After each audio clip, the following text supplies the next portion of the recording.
Eu vos saúdo com a paz do Senhor, queridos, amém? Glória a Jesus. Hoje eu vim disposto a fazer um teste com a igreja. Alguém pode dizer assim, lá vem o pastor com as coisas dele. Mas nós precisamos, aleluia, descobrir as nossas deficiências. Todo mundo tem uma deficiência, ou alguns têm até mais, porque ninguém é perfeito. Perfeito só Jesus. Nos meus pensamentos em casa, quando eu estava, agora depois cheguei do trabalho, eu queria voltar bem longe, mas eu digo, não vou voltar muito longe não, vou voltar um pouquinho mais perto, para a gente tentar identificar a nossa deficiência. Alguém aqui lembra, eu vou usar o domingo passado, tá? Alguém aqui lembra o que foi que tomou no café da manhã domingo? Não precisa você dizer o que foi não, você só diga assim, eu lembro, levanta assim a mão, eu lembro. Pronto, a irmã Chaguinha lembra. Ninguém mais lembra o que comeu no café da manhã domingo? E no almoço, alguém lembra o que foi que almoçou domingo? Levante só a mão se você lembra. Glória a Deus. Alguém aqui se lembra se veio para o culto domingo? Levanta assim a sua mão. Estão começando a melhorar. Alguém lembra o texto que eu li na palavra inicial no domingo? Levante a sua mão.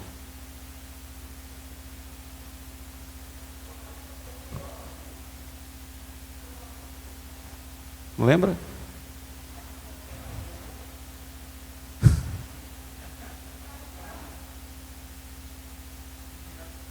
Glória a Jesus. Eu perguntei isso porque eu entrei aqui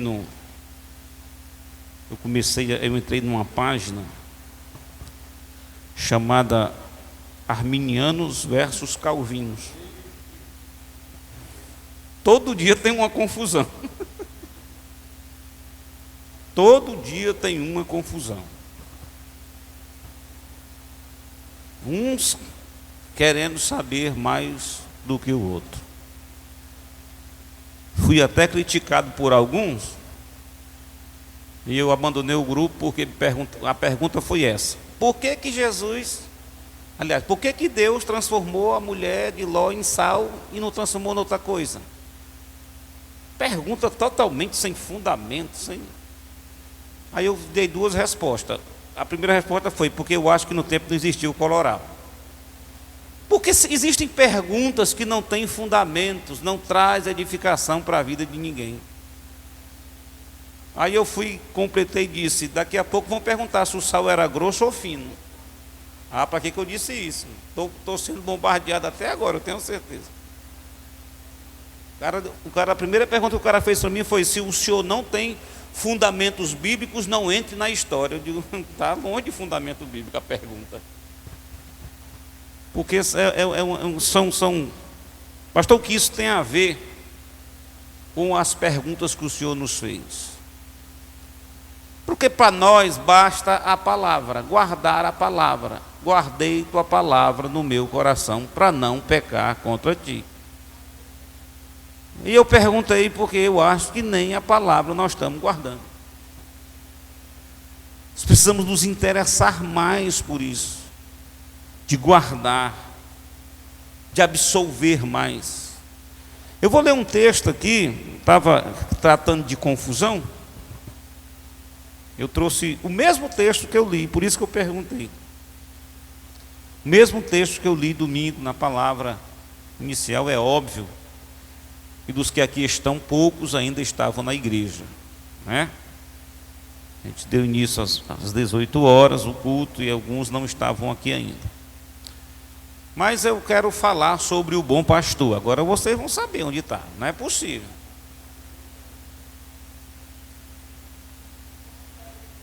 Oi. João. Evangelho de João, no capítulo de número 10. Aleluia.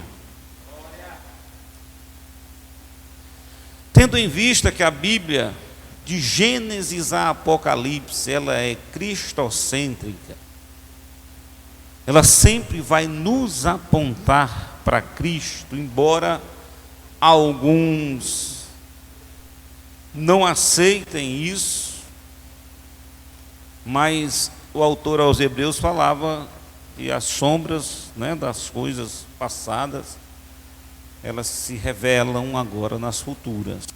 Então, tudo do passado aponta para Cristo. Tudo. E quando eu estava lendo esse texto, Jesus estava apenas querendo abrir os olhos das pessoas. Porque Jesus, sempre que estava ensinando algo a alguém, ele usava figuras de algo que era contemporâneo, que era do seu tempo. Ele sempre estava usando a agricultura, ele sempre estava usando a questão de uva, de vinho, ele sempre usava alguma coisa da época. Sempre ele estava fazendo isso. Eu quero ler só um texto, eu quero ler o texto do versículo 6. A priori pode ser que você não entenda o que Deus vai querer falar para essa igreja nessa noite. Nós vamos chegar lá. Bendito seja Deus. João 10, versículo de número 6. Jesus lhes disse esta parábola, mas eles não entenderam o que era que ele lhes dizia. O que foi que aconteceu? Tornou, pois, Jesus a falar novamente. Jesus usou 2 vezes as mesmas palavras colocadas de modo diferente, para que eles pudessem assimilar aquilo que Jesus estava querendo dizer. E o momento era um momento oportuno de Jesus, porque se nós voltarmos para o capítulo 9, nós vamos ver Jesus em um certo lugar, em uma certa casa, com uma certa família, trazendo cura a alguém que tinha nascido cego. Na verdade, os discípulos de Jesus, eles chegam primeiro. E eles não conseguem fazer com que o cego venha enxergar. E aí Jesus começa a conversar com eles, chama eles de geração incrédula, que essa casta não sai, não sei, por meio de jejum, de oração, e essa casta era a casta da incredulidade, não era a cegueira. Porque o homem estava cego, ele não estava endemoniado. Jesus repreende os seus discípulos por isso, mas aí Jesus cura aquele cego. E os seus discípulos começam a indagar por que nós não conseguimos fazer isso. Antes dessa indagação, eles indagam: ele nasceu cego por quê? Porque ele pecou, porque os seus pais pecaram e ele nasceu assim. Essa pergunta é uma pergunta totalmente sem nexo. Por quê? Como é que ele ia pecar e nascer cego? Ele teria que ter pecado antes de nascer. Então é uma pergunta totalmente sem nexo. Eles terem perguntado por que ele nasceu cego. Porque ele pecou. Como é que ele ia nascer cego porque pecou, se ele não tinha nascido ainda? Isso, na verdade, deveria ser pergunta de espíritas, né? Não de discípulos de Jesus que andavam com ele. Mas o fato é que o homem começa a enxergar, e quando eles estavam para sair do lugar, chegam os religiosos, os fariseus, e agora começam a indagar: vem cá, aquele que está dizendo que está enxergando, não é aquele que vivia cego? Não era aquele que nós passávamos por ele todo dia e ele não conseguia enxergar, e agora ele está vendo? Eles começam a ter dúvidas, será que ele era cego mesmo? Porque não acreditavam que Jesus tinha poder para curar a cegueira. E aí Jesus aproveita a oportunidade, porque Jesus ele aproveitava as oportunidades que tinham para falar sobre o reino de Deus. E Jesus agora começa a falar para eles a respeito de uma cegueira espiritual. Jesus olha para o homem e diz: tu crê naquilo que tu vê agora? Ele disse: eu creio. E ele, naquele momento ali, ele começa a adorar a Jesus. Só que os religiosos, os fariseus que estavam lá presentes, não aceitaram aquela situação. Aí Jesus diz uma coisa para eles. Ele diz: eu vim para que aqueles que não enxergavam passem agora a enxergar, e aqueles que enxergavam passem agora a não enxergar. Aí eles se ofendem. Eles se ofendem e perguntam a Jesus: tu está dizendo que nós não enxergamos? É isso que tu está querendo dizer? Aí é onde Jesus entra, no capítulo de número 10. Aí ele começa a dizer, vamos para o versículo 1 até o versículo 5. Na verdade, eu vos digo. Ele estava direcionando a palavra a todos que estavam no recinto, que aquele que não entra pela porta no curral das ovelhas, mas sobe por outra parte, esse é ladrão e salteador. Mas aquele que entra pela porta é o pastor das ovelhas. A este o porteiro abre, e as ovelhas ouvem a sua voz, e chama pelo nome as suas ovelhas e as traz para fora. E quando tira para fora as suas ovelhas, vai adiante delas, e as ovelhas o seguem, porque conhecem a sua voz. Mas de modo nenhum seguirão o estranho, antes fugirão dele, porque não conhece a voz dos estranhos. Quando Jesus termina de falar isso, eles ficam tudo olhando um para o outro. O que foi que esse cara disse? Nós estamos acabando de falar de cegueira, e agora ele vem com essa história de curral, de ovelha. O que ele está querendo dizer mesmo? E Jesus estava percebendo que alguns deles até entendiam, alguns deles até estavam entendendo o que ele estava querendo dizer.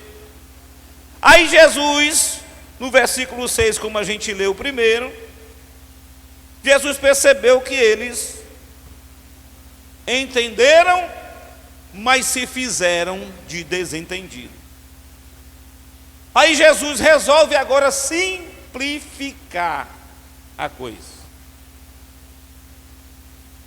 Jesus agora resolve ser mais direto para com eles. E eu estou falando de religiosos, de pessoas que passavam a maioria do tempo no templo. Porque não basta passar muito tempo no templo se nós não entendermos o tempo a qual Jesus está falando as coisas. Eu até estava olhando no livro de 2 Reis, acho que lá por volta do capítulo de número 13, não precisa você ir para lá, do tempo que o rei Ilquias, logo após o reinado de Josias, que começou com 8 anos, seu reinado, eles resolveram agora reerguer o templo estava abandonado, não tinha mais culto, e se tinha culto, não tinha palavra, porque quando Ilquias entra e procura o profeta, a Bíblia vai dizer que ele encontra a palavra no templo. Ou seja, passou-se muito tempo supostamente cultuando a Deus e não tinha palavra, porque a palavra estava perdida. Agora você tenta imaginar um culto a Deus sem palavra. Agora, o que mais me chama a atenção é que a palavra estava perdida dentro da casa. Dentro da casa de Deus a palavra estava perdida. Eu até imagino alguém pegando lá os pergaminhos, né, e tendo que tirar as casas de aranha, tendo que tirar as poeiras, porque foi dali, logo em seguida, que Ilquias pegou a palavra a qual foi encontrada e levou até a profetisa Uda. A partir daquele momento, Deus dá uma sentença para o reinado, e a partir dali houve-se um grande avivamento, porque avivamento sem palavra não é avivamento. Voltando para o nosso texto, o que Jesus queria, na verdade, era trazer para aquele povo entendimento de quem verdadeiramente era Jesus. Embora Jesus tenha sido ignorado por muitos, mesmo aqueles, quando a gente lê, principalmente os livros proféticos, os livros dos reis, nós vamos perceber que dos pergaminhos, o livro mais lido, tanto no Antigo como no Novo Testamento, porque quando Filipe foi trasladado, que foi até o etíope que estava lendo, qual é o livro que ele estava lendo? O livro de Isaías. E nenhum profeta profetizou mais a vinda de Jesus do que Isaías. Então, não era por falta de conhecimento, era por falta de entendimento, porque eles liam o livro, sabia que Jesus viria, como viria, de quem viria, em que terra viria, mas mesmo assim eles preferiram ignorar. Pastor, o que o senhor está querendo dizer com isso? É que infelizmente hoje nós estamos ignorando a palavra de Deus. Estamos muitas vezes ignorando quem é Jesus, e você vai entender, não estou chamando você de ignorante, entenda. Porque quando eu desprezo o ensinamento, eu estou desprezando o próprio Jesus. Aí Jesus agora ele vem simplificar, ele era como se ele estivesse dizendo: eu vou agora dizer para vocês de uma forma simples quem sou eu. Primeiramente no capítulo 10, no versículo 1, o que é que ele diz? Ele vai dizer: na verdade vos digo que aquele que não entra pela porta do curral das ovelhas, mas sobe por outra parte, é ladrão e salteador. O que é que ele diz no 7? Na verdade eu vos digo que eu sou a porta. Se vocês não queriam acreditar no que eu estava falando antes, eu creio que ficou mais difícil ainda deles acreditar que ele era a porta. Deixa eu perguntar uma coisa aqui para vocês. Quem aqui mora perto um do outro assim, mais próximo? Não precisa ser de frente. Mesmo que na mesma rua de lado. O Neto olhou para o Alisson aqui, eles dois moram juntos, moram perto. A irmã Alexandra mora perto da irmã Chaguinha. Deixa eu ver quem mais aqui. A irmã Cláudia mora perto da minha irmã, um pouquinho mais distante, mas mora. O Júnior mora perto da Thaís. Rafael perto da Edileia. Deixa eu perguntar uma coisa. Geralmente a gente não conhece as pessoas que se aproximam da nossa casa. Tipo assim, a irmã Chaguinha está na casa dela, e ela olha de repente e vê a Neidinha na porta da Alexandra. A senhora não vai estranhar, porque isso é uma coisa costumeira, é ou não é? Mas todas as vezes que a Neidinha vai na casa da Alexandra, ela entra por onde? Pela porta. Se algum dia a irmã Chaguinha olhar e ver a Neidinha querendo furar a janela, ela vai dizer: tem alguma coisa errada. Vai ou não vai? Ela vai estranhar.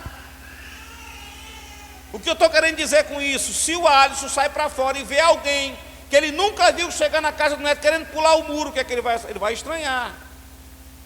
Porque Jesus está dizendo assim, ó, eu sou a porta, você precisa entrar por mim. Vamos continuar o texto. Ele diz assim, ó, no versículo 8: todos quantos vieram antes de mim são ladrões e salteadores, mas as ovelhas não os ouvirão. Se ele é a porta, eu preciso entender que o servo de Cristo precisa entrar por essa porta. E a porta é Cristo. O que é que ele está querendo dizer com isso? Se eu sou a porta, o caminho sou eu. O caminho de entrada sou eu. Por isso ele disse, eu sou o caminho, sou a verdade e sou a vida. E ninguém vai chegar ao Pai a não ser por mim. Ele estava querendo dizer, se alguém tentar entrar na tua vida por um outro caminho, você não permita que assim seja. Eu vou continuar o texto, até alguns versículos aqui, para a gente poder entrar na mensagem, amém? Versículo 9, ele repete novamente e diz, eu sou a porta. Se alguém entrar por mim, salvar-se-á, e entrará, e sairá, e achará pastagem, achará alimento. Se alguém entrar por ele, não terá perigo de se perder. Se alguém entrar por ele, não tem perigo de forma nenhuma, porque salvar-se-á, entrará, sairá e vai achar o alimento necessário. Nós não precisamos, espiritualmente falando, de alimento além daquilo que Jesus já tem nos dado. Ontem, irmão, eu fiquei assim meio sem jeito, querendo dar uma resposta, querendo falar alguma coisa, mas eu preferi deixar com o rabi, o mestre, o professor. Uma das alunas, eu vou contar um testemunho, posso, pastor? O pastor, educadamente, até porque a gente estava dentro do contexto do que estava sendo ensinado, ela disse, pastor, é que um dia eu estava em casa e um irmão foi na minha casa e disse que naquele dia Deus disse para ele que eu fosse para o monte, porque lá no monte Deus ia falar comigo. Aí eu digo, rapaz, mas Deus está meio assim, né, meio... Porque se era para dizer para a irmã, por que não usou o irmão para vir dizer para a irmã? Não, irmã, ele veio para dizer que a irmã fosse para o monte, porque lá Deus ia falar, e falar por ele mesmo. Aí é que eu não entendi mesmo. Mas vamos lá, aí a irmã, cheia de fé e de vontade de ouvir a voz de Deus, foi. Aí quando chegou lá, Deus disse que ela no outro dia fosse de manhã para a bodega, comprasse pacote de sal, botasse dentro de um copo d'água, e depois pegasse uma toalha, botasse dentro d'água e começasse a espremer dentro de casa. Mas é muito trabalho. O que ela esperava do pastor? Que ele concordasse. Até porque ela disse, pastor, depois que eu fiz tudo isso, eu fui para o meu quarto, me tranquei, botei meu joelho no chão e chorei aos pés do Senhor. O pastor perguntou, você foi respondida? Eu fui. Foi respondida, porque você entrou dentro do seu quarto, botou o joelho no chão e chorou na presença do Senhor, porque o sal e a água não valeu absolutamente nada. Pastor, mas eu tive uma convicção tão grande. A convicção, ela veio da sua oração.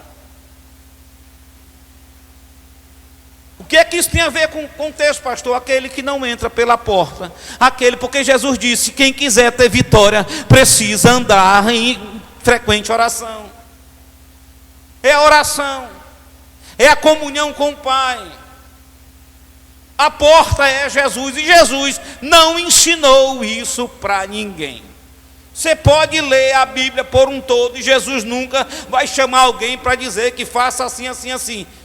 Pelo contrário, Jesus confundia as pessoas. No caso desse cego que a gente acabou de mencionar, a Bíblia diz que Jesus ele pega lodo, faz lodo e passa nos olhos dele e depois manda ele se banhar, lavar o rosto no tanque de Siloé. Aí eu pergunto uma coisa para vocês, foi o único cego que Jesus curou? Não. Quando ele se encontra com Bartimeu, ele manda o Bartimeu lavar os olhos no tanque de Siloé?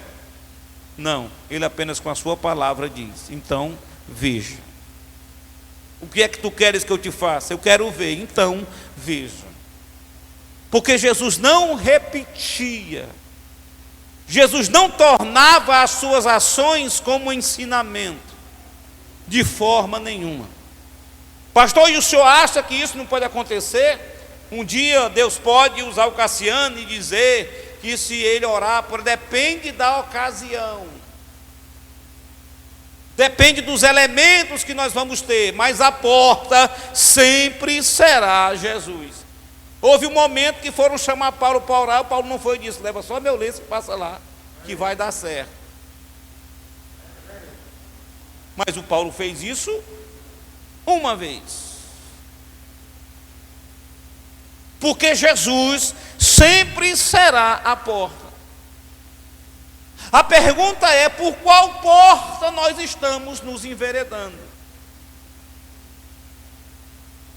Nós estamos aceitando essa única porta para entrar? Ou a gente está querendo pular o muro, entrar pelo telhado, pular a janela? E não adianta. O que Jesus estava querendo dizer é que as ovelhas dele, ele usou o termo ovelhas, pastor, curral, para tentar trazer um ensinamento, porque estavam duvidando de quem era Jesus, simplesmente por causa da cura de um cego. Jesus estava dizendo para ele: vocês enxergam, mas não conseguem ver. Vocês estão de olhos abertos, mas não estão conseguindo enxergar quem está diante de vocês. Quando o apóstolo Paulo viu que a coisa estava pegando uma outra percussão, ele disse: voltemos à simplicidade do Evangelho. Voltemos. Quando ele diz voltemos, é porque a coisa estava tomando uma outra proporção. Lembra que eles se encontram com um certo mágico, e o mágico, vendo o que era feito através deles, chegou para ele e disse: dá para você me ensinar como é que faz isso aí? Por que ele estava pedindo para eles ensinar? Porque as mágicas dele já tinham sido ensinadas, até porque ele tinha livros caríssimos de magia, que ensinavam truques. E ele não pensou duas vezes e abandonou tudo. Porque dom de Deus não se ensina. Dom de Deus se recebe de Deus se nós entrarmos pela porta certa. Deus não fechou monopólio com o crente. Não, só vou usar dessa igreja todinha, só vou usar o Cassiano. Porque o Cassiano é especial. É não. Deus usa quem busca. Buscar-me-eis e me achareis, quando me buscardes de todo o vosso coração. Ele é a porta. Então não tem por onde se enveredar. Não adianta querer cavar buraco na parede para passar por dentro. Agora, Jesus fala uma coisa. Vamos continuar o texto, tá? Esse versículo 10 é o versículo mais clássico conhecido. O ladrão não vem senão a roubar, a matar e a destruir. Ele não identifica quem é o ladrão, mas não precisa também identificar, que a gente já sabe. Ele está dizendo assim: o ladrão não sou eu sou a porta, eu vou entrar pela. Primeiro ele disse: eu vou entrar pela porta. Se vocês quiserem vir também, eu sou essa porta. Quando ele fala do ladrão, ele está falando do salteador, que ele tinha falado antes.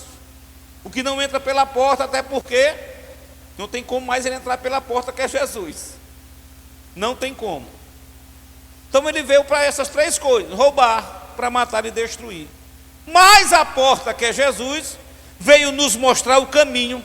E nesse caminho ele nos dará vida e vida em abundância.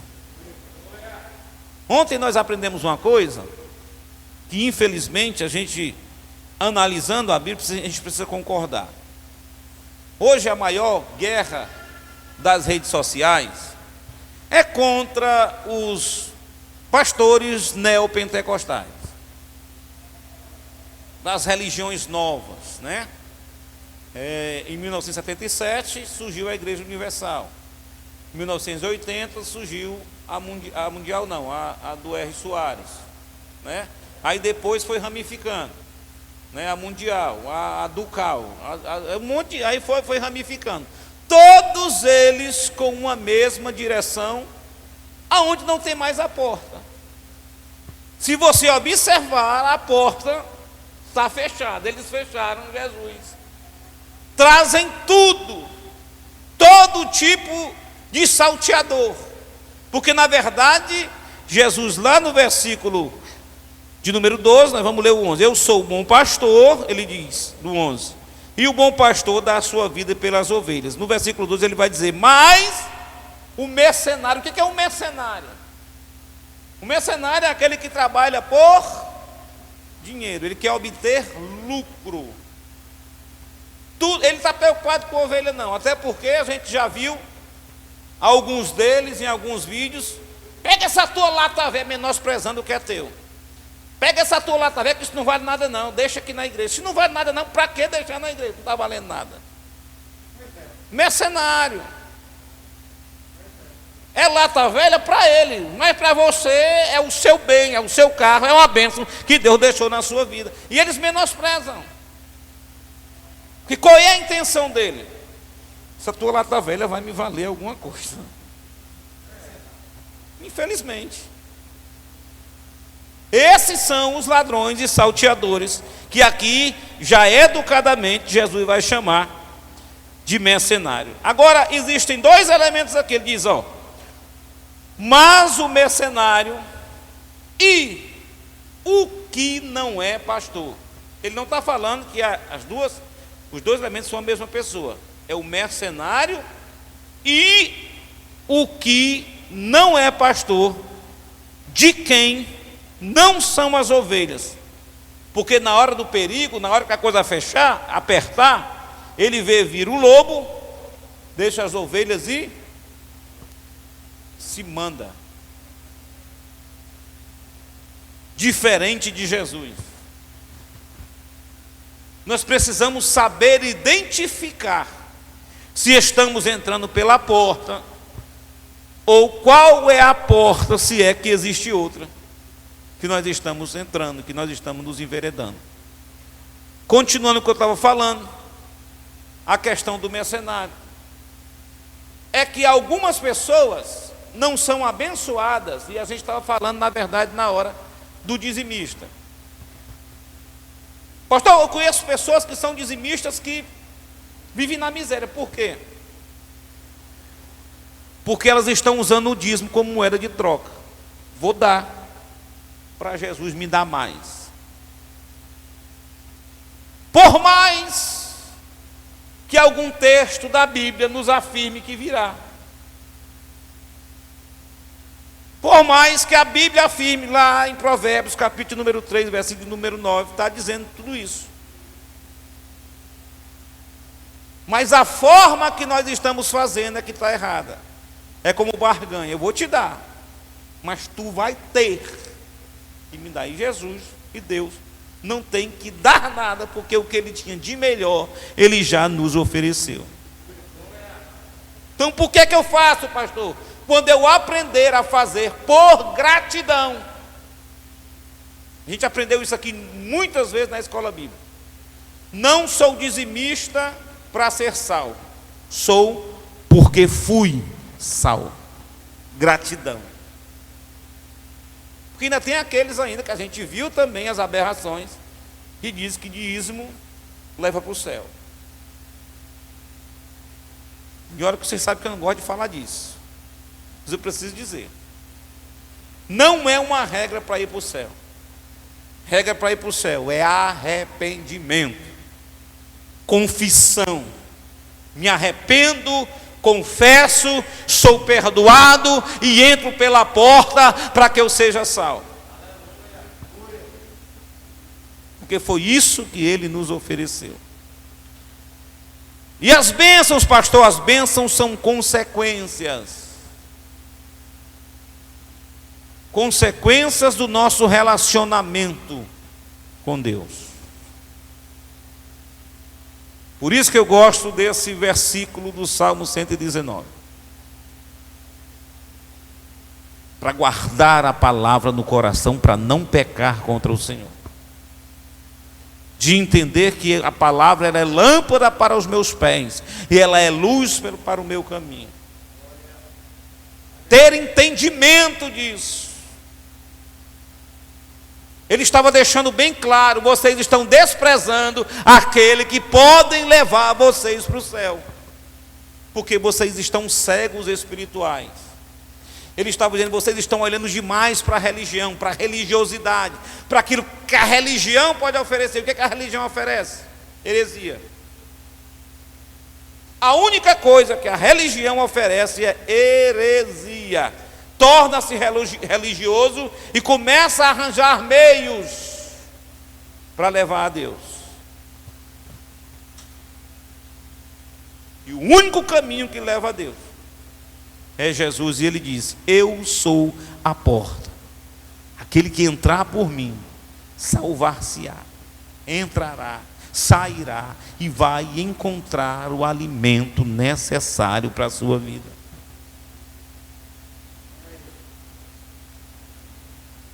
Talvez a gente até esperasse, que é o que muita gente espera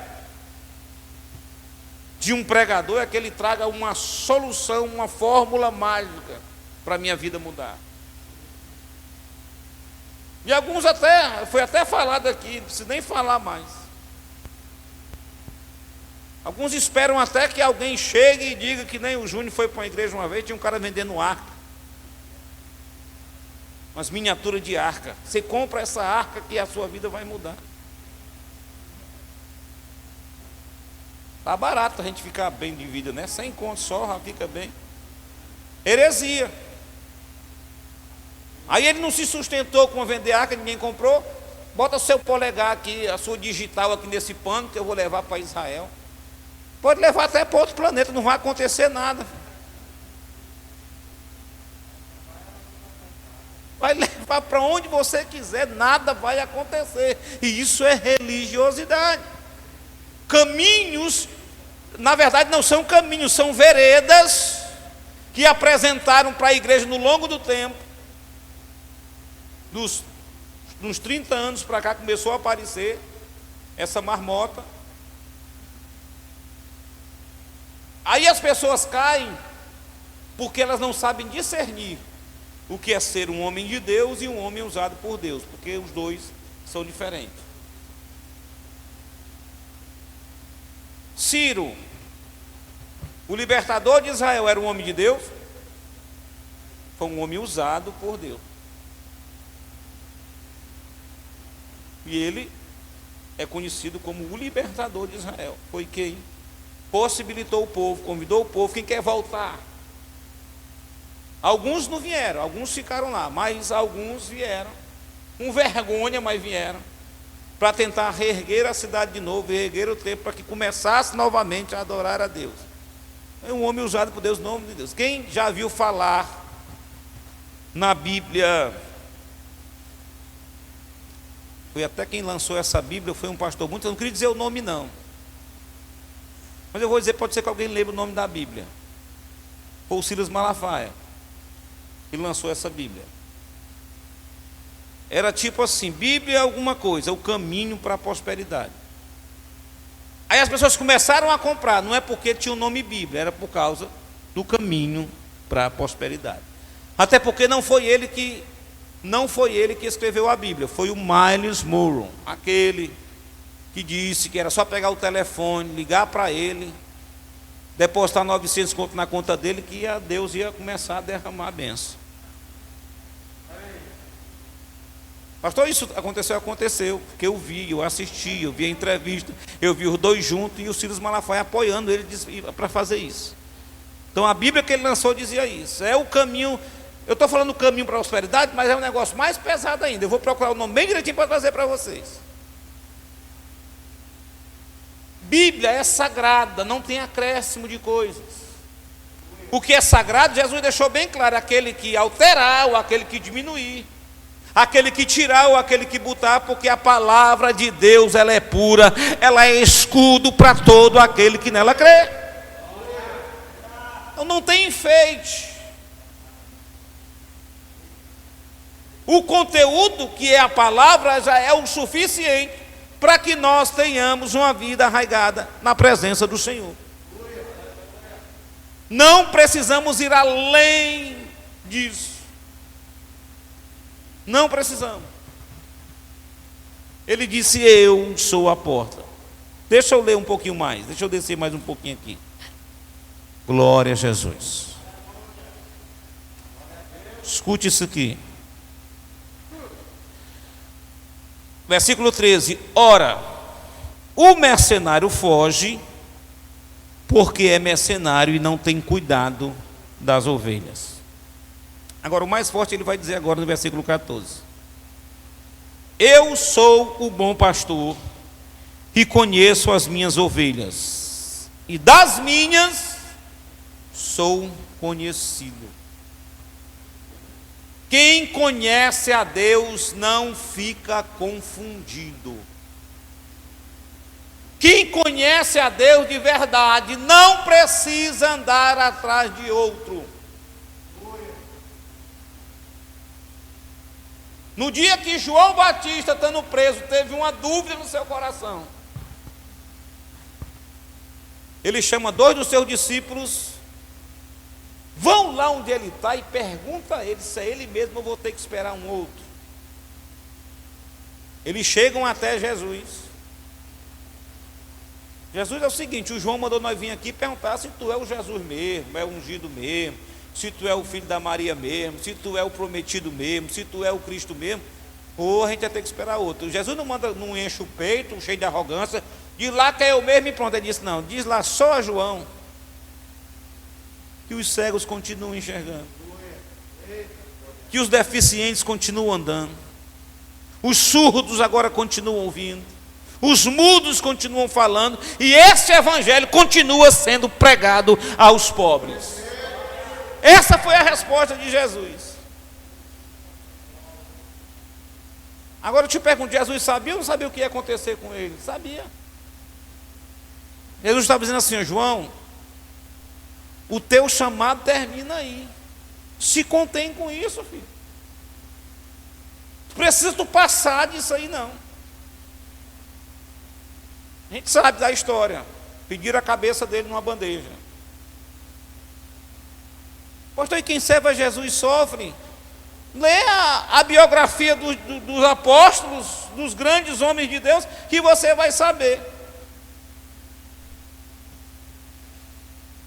Por que foi que eles foram perseguidos e mortos? Eu estava meditando numa coisa e comparando a nossa fé com a fé dos crentes da época. Qual era o que era que eles tinham de evidência de que Jesus era o Filho de Deus? Só a palavra dos apóstolos. Eles não tinham Bíblia, eles não tinham estudos. E olha que a Bíblia, hoje a gente tem esse privilégio dela ter sido canonizada. Nós temos o Antigo, o Novo Testamento. Eles não tinham. Eles acreditavam pelos sinais que eles viam, pelos ensinamentos. Quando o texto de Atos dos Apóstolos, capítulo 2, versículo 42, vai dizer que eles perseveravam na oração e na doutrina, no ensinamento, na palavra que os apóstolos diziam, eles começaram a crer.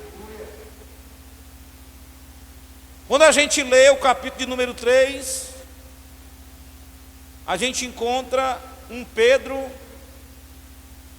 trazendo uma mensagem que não era nenhuma mensagem de cunho teológico, não tinha muita coisa, contexto histórico, tamanho do rio, não sei da onde, porque uma cidade para outra era tantos quilômetros. Pedro não disse nada disso. Nós estamos pregando Jesus Cristo que vocês mataram e que Ele é o Salvador. Quando Pedro termina de pregar, tem 3.000 almas dizendo: eu também quero esse Cristo. Eu também quero esse Cristo. Eles estavam entendendo que Ele era a porta. Na verdade, na época, eles diziam: entramos agora no caminho, vamos seguir agora o caminho. Jesus era chamado de o caminho. Por isso que pela primeira vez são chamados de cristão em Antioquia. Primeira vez. Mas era conhecido como o caminho. Quem é você? Eu sou do caminho. Eu estou seguindo o caminho. Os cristãos eram conhecidos assim, eram os que estavam agora no caminho. Jesus nos deu a oportunidade de também entrar no caminho. Ele é a porta. Se nós entendermos que tudo que nós precisamos encontramos nele, a gente não vai se embaraçar com coisas dessa vida e nem vai ser levado por qualquer vento de doutrina. Basta entender que Ele é o caminho, Ele é a verdade, Ele é a vida. O endereço para chegar a Deus nós temos. Nós só se perdemos se nós quisermos. Amém? Fica de pé em nome de Jesus.